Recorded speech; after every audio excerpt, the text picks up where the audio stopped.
Hello and welcome to Key Radio Live. Hi, I'm Manpig and I'm at the forefront this time, and I'm here with Lucci and Uttori, as tends to be. What up, what up?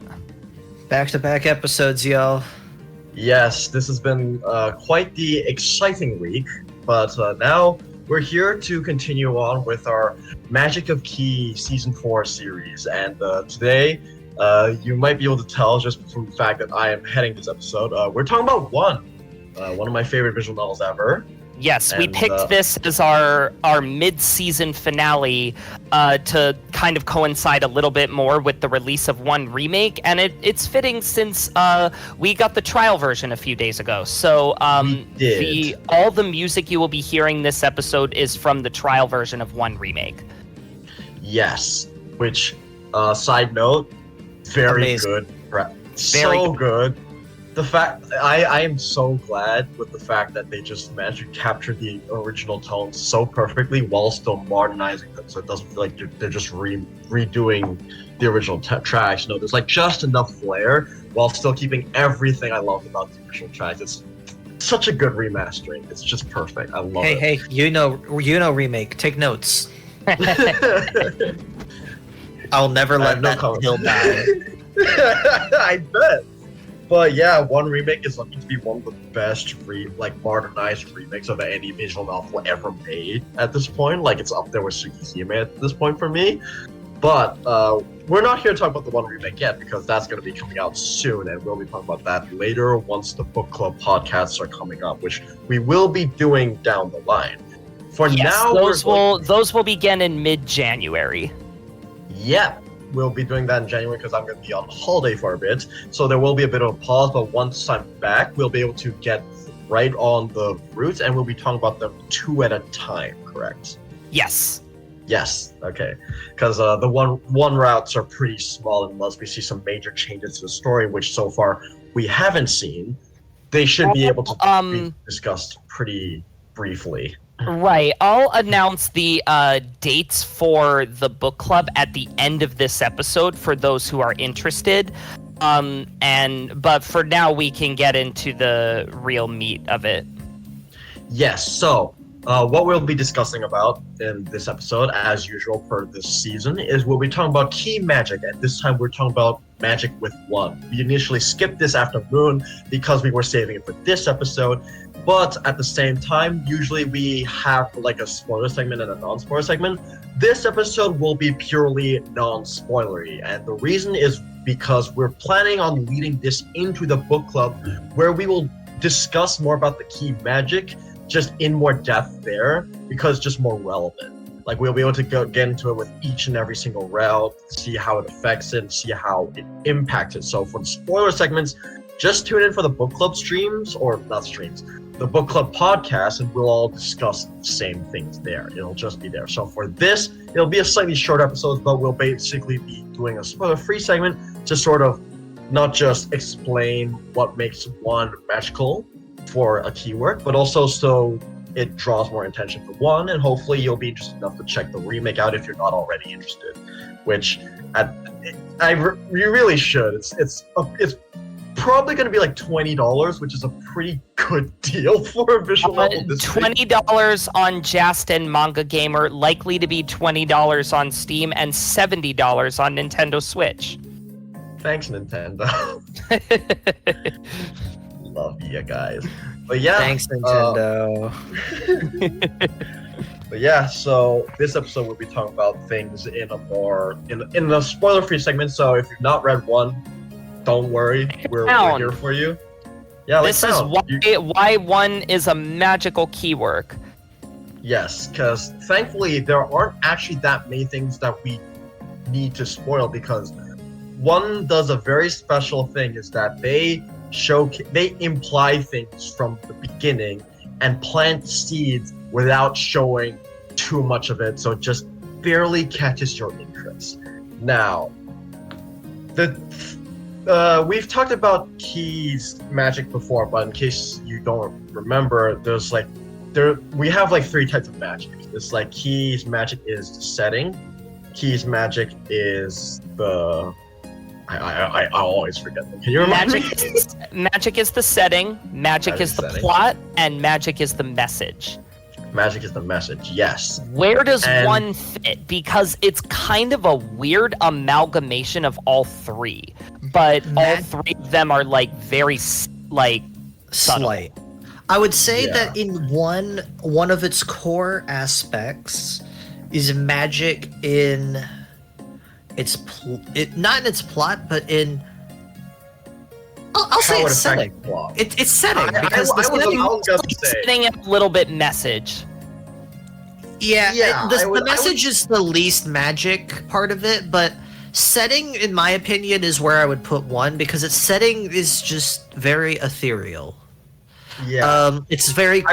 One's magic is that it makes you feel right at home in a place that you've never been in. Yeah, we'll delve deep into it a bit more, but I would fully agree. I think this is very much a setting route, and it feels like if you've read Summer Pockets, there's a bit of that in there, but in a much more urban setting and with a very different take on it. Manpig, you have said in the past that you feel nostalgic for this setting specifically, and it's really funny because you were not alive when this visual novel came out. No, I was not alive when the visual novel came out. However, I was alive during the 2000s in Asia. Now, you were around shortly after it, but I was around shortly after. It's funny. I understand. Nah, it is a bit funny, but it basically what makes me so attached to one is its atmosphere, because I am, for those who don't know, I'm from Hong Kong. I'm full-blooded Asian. Like, English is my first language, but I am very much Chinese. And I've lived in an environment basically identical to that of one setting. Like that sort of like somewhat urban, somewhat like slightly warm, homey feeling town that's not super developed. That's the type of place I've been living for like a majority of my life, 14 years. So when I read one, it made me feel like I was just transported back home in a very good way. And it's just one kind of, it's a one-of-a-kind experience, what can I say? Yeah. It's so funny. A one-of-a-kind. Oh my god. Yeah. But yeah, okay, so one's main thing is that it has this sort of ethereal, warm feeling that kind of feels melancholic in a way, and it's hard to pinpoint until you like delve a bit into the origins of these characters and what they and like the kind of things that they are. But one thing you will notice really quick is that the main character, he's a bit of a dick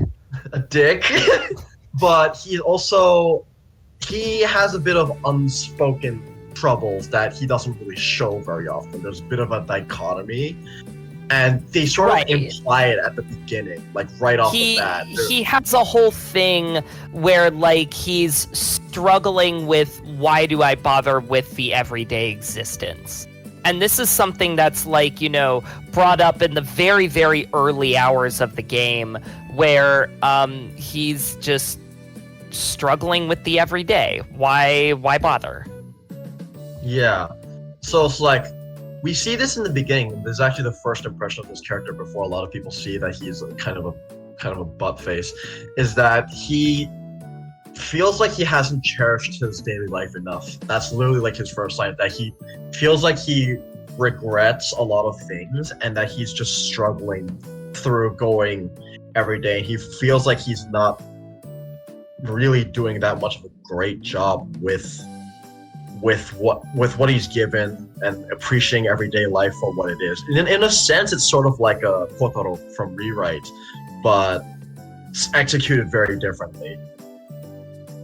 But like the concept is somewhat similar in that they have a problem and they're aware of it, but they're not sure how to fix it. And when you read one, you will feel this sense of like melancholy. There's like this calmingness to it. There's a contentment to it. but you'll also get a feeling that there's something incomplete. And I feel like there will be certain scenes very early on. In fact, so early on that the trial even shows it.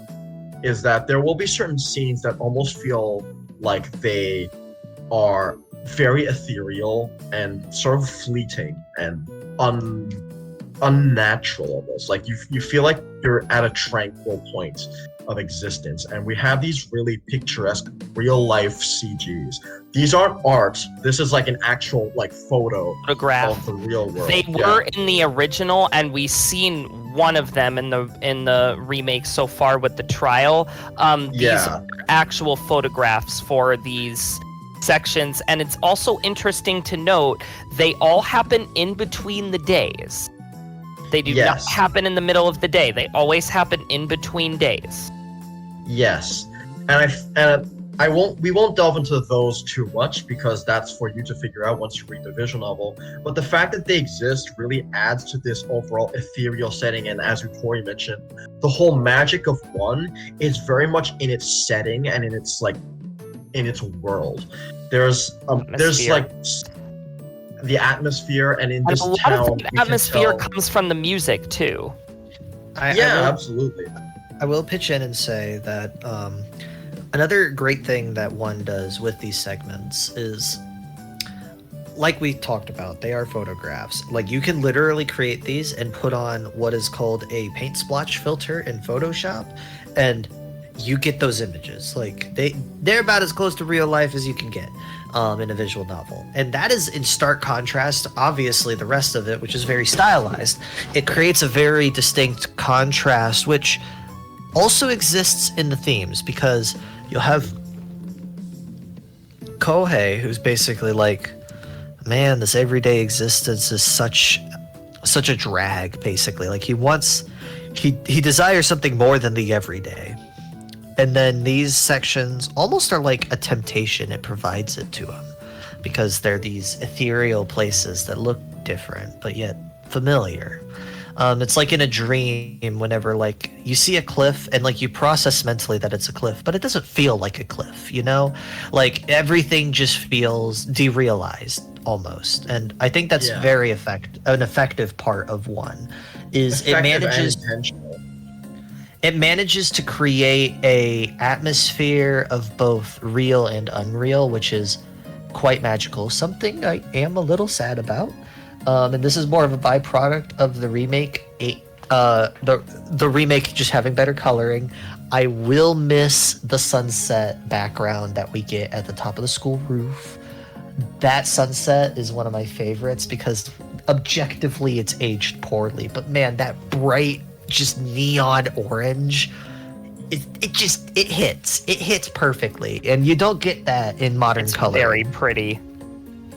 And I'm sad that it won't be there, but I accept it for what is otherwise beautiful art. Like, Hinoue is really putting her all into it. Hinoue, the graphicers, the visuals, they're trying to capture everything that the original one has felt like while bringing it up to 2023 standards. And in my opinion, at least, they are succeeding better than most visual novels remakes will ever be able to do. Like, oh my God, I agree completely. Well, I'd argue that part of the reason why is because for the soundtrack, what they mostly did is they probably had the original MIDI files for them and put a new font over them just to modernize it. Because if you listen to these tracks, they're just kind of the same, but not. Like they are very clearly more modernized sound fonts. But like fonts is the only thing that were changed. They haven't changed any keys. They haven't done changed anything different. They haven't changed speed at all. They haven't like added much. It's just new sound font that just sounds better. And also, visual novel studios that are making remakes, take notes. You don't have to change the vibe to make a remake. The vibe was already good. Yeah. There's a reason you are remaking this visual novel to begin with. People liked it, you know? Yeah. And a lot of people really like one. We all really like one here. Yeah, I love one. If I had to pick between Moon and One, I'd pick One, so you know. These days I would too. Yeah, I If think you one asked is me a year ago, I would have went the other way, but not anymore. One is just one cozy.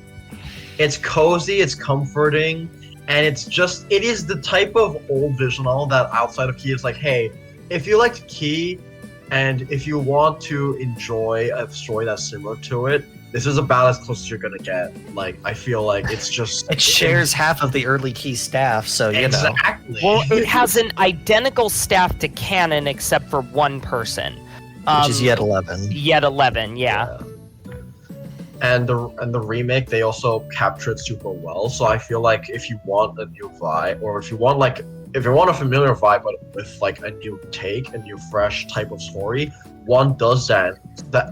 The way the atmosphere just captures that is so perfect and so Platty, nice. Platty, I'm gonna need you to stop those one puns. Like, I hate to interrupt. So. They are. This is- Chat is going crazy with one puns right now.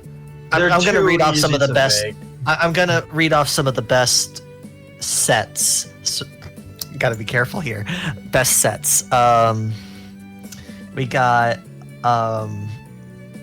So Manpig is saying that Kotaro and Kohei have this one it's component, but Andre highlighted the one in component. I said I would miss the one sunset CG. Platty goes, the one thing I will miss. Lucci said it's the identical staff to canon, except for one person. And then someone just emphasized one person. Thanks, I'm Sammy. reading the chat and going crazy. Like, I feel like I've been put into a rubber room with ones. Like, and the ones make me crazy. That's where I'm at. I remember the It's one too color. easy. It's just too easy. It is too easy of a title. It's probably one of the most easiest titles to make out because we use the word Manpig. one in everything. It's too easy. Oh my word. Someone in the comments of the YouTube version is going to listen and tally up the number of times we said one. Just do it God, in I the YouTube hope. version already. Just like count God, as you I edit hope. and go. No, that I don't want to do that. That's too much work. Someone Too much work. else can do that job for me. First one to do it and get it right, I'll give you a pat on the back. There's your reward. But no, hype. Uttori backpacks.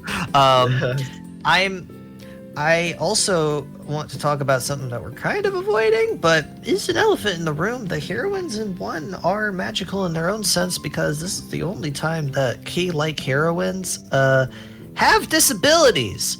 A lot of the one cast is disabled. More than most, other than Katawa Shoujo, but Katawa Shoujo is just okay. So, and one is great. So, there's a clear difference here. I haven't read it. I 200 haven't read visual it either. novels, and I cannot. not one of them is Katawa Shoujo. I So haven't we've read got- because I have a backlog. We've got ourselves Misaki. She's blind, and I love her. She's my favorite. I have a good eye for people, even if I can't see.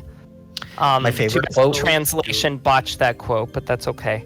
If I can get to the scripts, I'm editing the scripts. Certain things about that translation made me go, huh? Yeah. What are you saying? It's not the best, but I've heard some people say that it might be an early version because it technically wasn't meant to be seen in English because it wasn't advertised to be in English. So Yes. some people are thinking it might be an early version. I I would can't not be comment on that, surprised. but it would make sense because again, they did not advertise this to be an English version. It's just people noticed, oh, there is an English version, so you might as well read it. And only on the Switch. The one Only trial, on the Switch. the one trial on PC does not have English. Yes, this is entirely intended for Japanese readings. Yes. So for all what we can know, it could be the final script, but I highly doubt it is. It feels like it has too many mistakes for that. yeah. If it is, I will find a way to edit those scripts. Victoria will help us anyways. Yeah. I will forego the Kudwafter editing push I've been doing recently bad. to well, the one patch will be easy. I'll just do it while I read. Yeah. Be like, that's wrong. But no, Mio is mute. Mio is mute. Misaki and- is blind, and Mayu is heavily implied to have some sort of like learning disability. I will refrain from calling it explicitly autism or anything of the sorts, just because the visual novel doesn't do that, but it is some sort of learning disability. So she acts very childish as someone who has had to work with those kids. I found her to be a sweetheart. She is one of the most hated heroines in this visual novel, though. So I will defend her with my life, though, because I'm of two minds for it, but I won't get it too much deep into it without. I'll save it for the book club.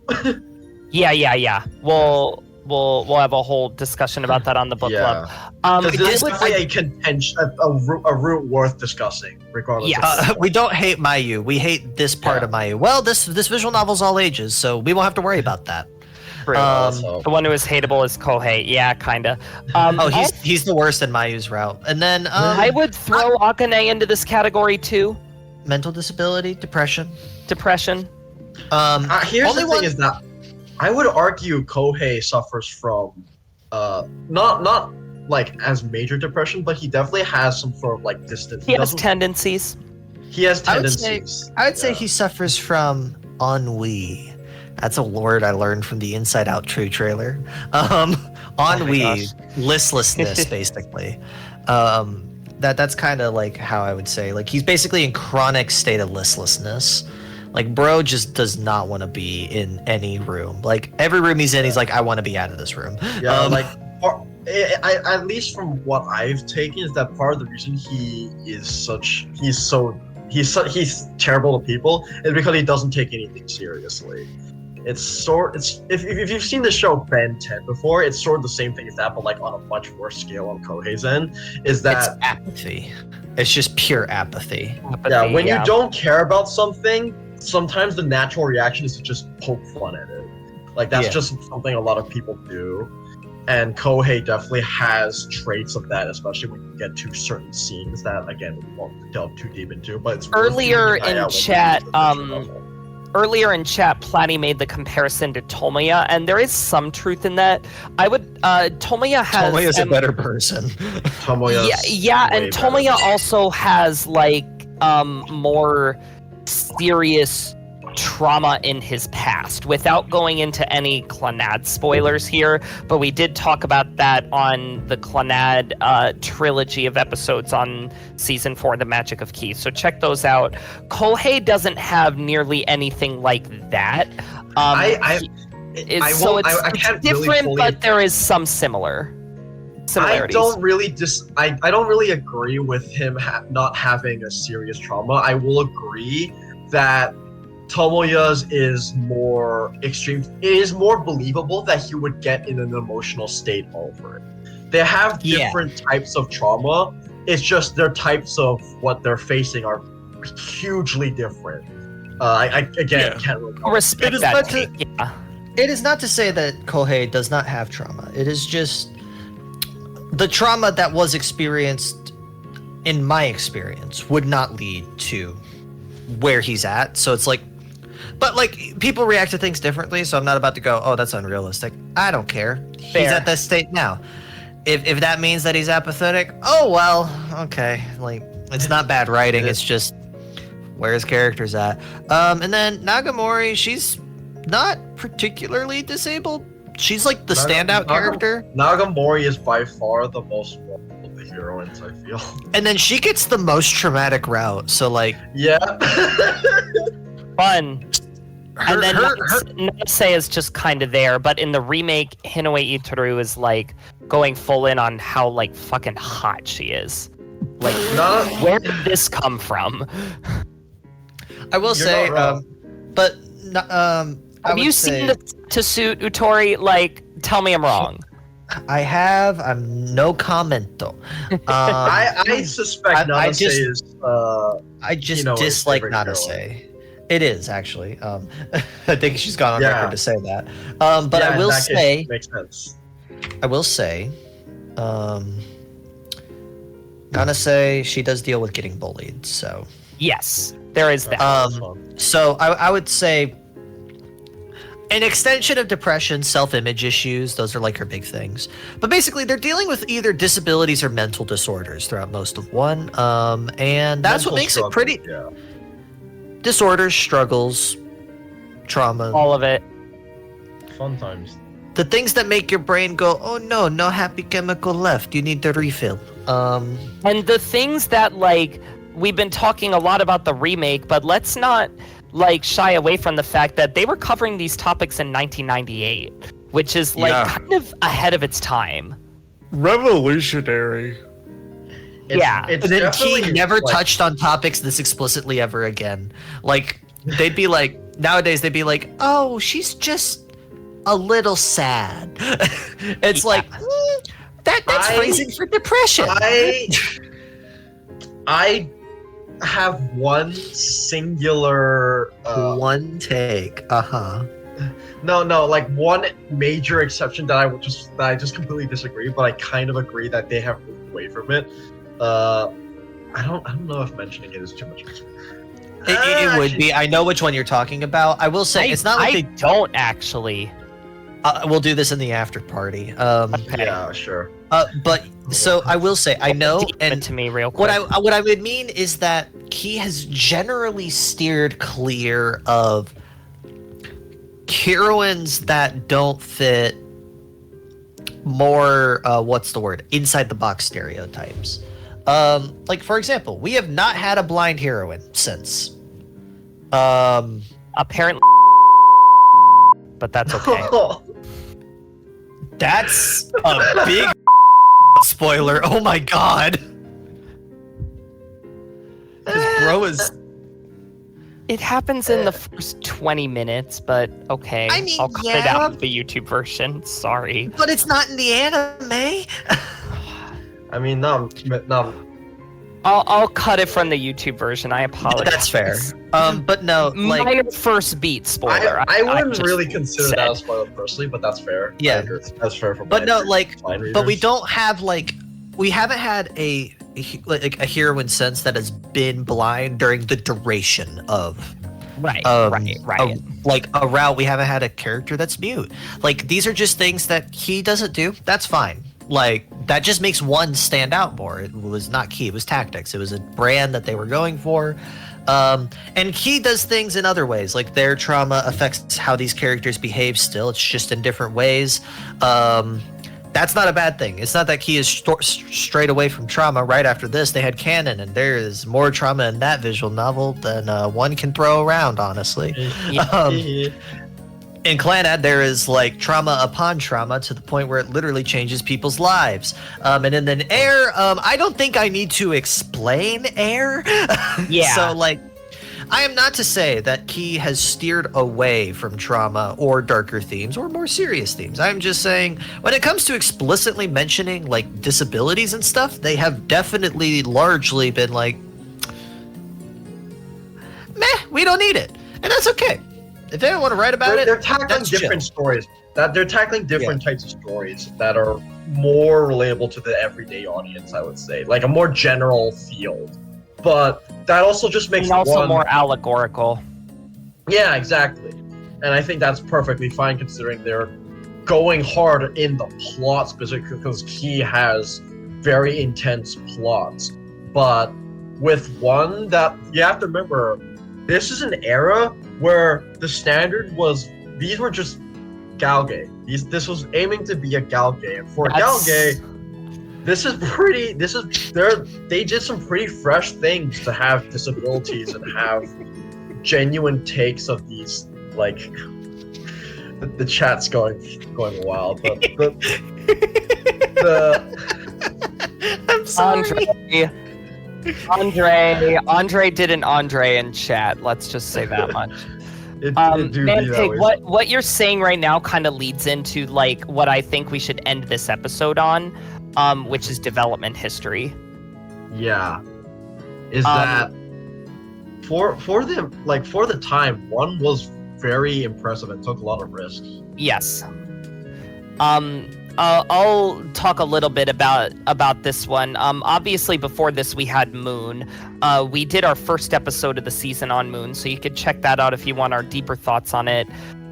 But this was after Moon's completion was around the time that Maeda realized the potential that visual novels as a medium had, and he and Hisaya kind of had this idea for a more wholesome game where they could really like focus deeper on storytelling and kind of put the R18 aspect of the visual novel aside a lot more. Because, like, even though Moon is still a plot gay at the end of the day, it is a lot more focused on its R18 aspect than 1. 1 literally does not need these H scenes to work at all.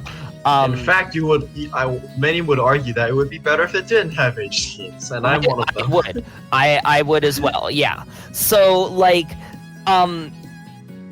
they got this project greenlit, and there is nothing directly confirming this, but I would be shocked if this was not the case.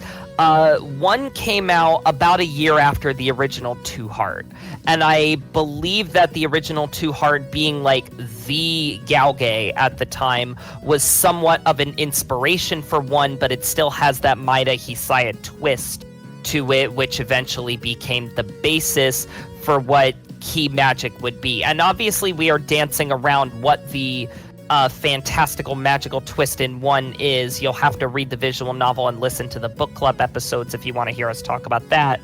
But this like 2 Heart style Galgay with a twist is what would really form the basis for what Key Magic would be later.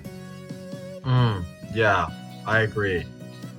I'm reacting to this live. Apparently they added more CGs on the website. Oh, wow.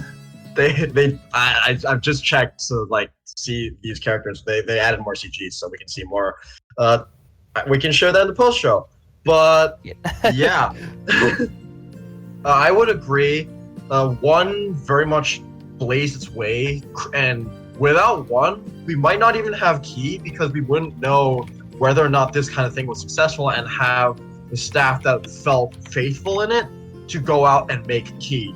1 was that stepping stone that went from a Galgay that Tactics were making into what would later evolve into the brand of Key, where we focus on very heartfelt stories full of emotion, and also like we know it was a big deal, and you know, still is, since like Next In is like what visual arts was like 5-10 years ago, where they have a whole like metric butt ton of brands, and when they needed 1 game to remake for their 30th anniversary, this is the one they picked.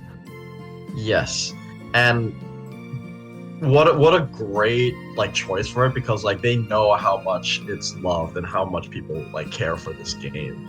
There's a lot of nostalgia for it, and I feel like it's I'm glad that they kept this, like, they kept the heart and soul that made what people loved about the original games here, and they're trying to bring that to the current decade audience, and just like also while also having these people remember, hey, this visual novel that we all love, it's still alive, and there's still a lot of new things to discover in an old game that people haven't checked out yet. So yeah, I think 1 is a very special story because of that. I'm excited, and also, just so that we can get this on video, Lucci, we've got the remake CG of your favorite CG from Misaki Route. Ooh, I can't wait to see it. I'll look at that. I'm gonna stream it. I'm gonna stream it. You'll get it. I was saying, we just got like all 6 of them for all the heroines. It's complete. I'm gonna go through it. I'm gonna go through it all. Here we go. Yeah. All right, that's the 1 episode, right, guys? Yeah, I got one more thing to mention, which for YouTube only specifically, something to look forward to. The book club dates. So, yes. Book club will officially begin on release day, which is December 21st or 22nd, depending on where in the world you are. But our podcasts will be starting on January 19th, and will be 4 Fridays, the 19th and 26th of January. and then the 2nd and 9th of February. So episode 1 will be Common Route and Mio Route. Episode 2 will be Misaki and Mayu. Episode 3 will be Mizuka and Nanase, and episode 4 will be Shun, Akane, and Closing. So Manpig will be the lead host on all of those episodes, and then Uttori and I will will definitely be on some of them, but it is not entirely certain which ones yet. Yes. Things we'll sort it out when we get to that time. Yeah, we're a couple months away from that, but that is something to look forward to. As of the time of recording this on November 17th, we have a little bit over a month until one remake releases. So if you so close. I can taste whether it. or not you have read the original, you can totally just jump in with the remake. It is a faithful remake. The script seems pretty much 1-to-1 based on I did it on accident that time. Based on what we know of the trial. Yeah. If there are any changes, we haven't seen them yet. So this is a great time to get into 1. So far, the remake is like a perfect, valid entry point, if not the better entry point at this point. So yeah, More accessible. Though, We'll if you talk do want more to see the about- original, do use our wonderful Sep 7's Eternal patch for 1. Yes. It is Yes. awesome. It adds Natsuki's route from the PlayStation version, which will not be in the remake. As well as the 15 additional CGs that were made for the PlayStation release. All right. So All right. yeah. That's an episode. Woo! Yep, see you all next Have time. a good night, everyone. Yep. Have a good night. Thank you very much. We'll see you next time. Good night.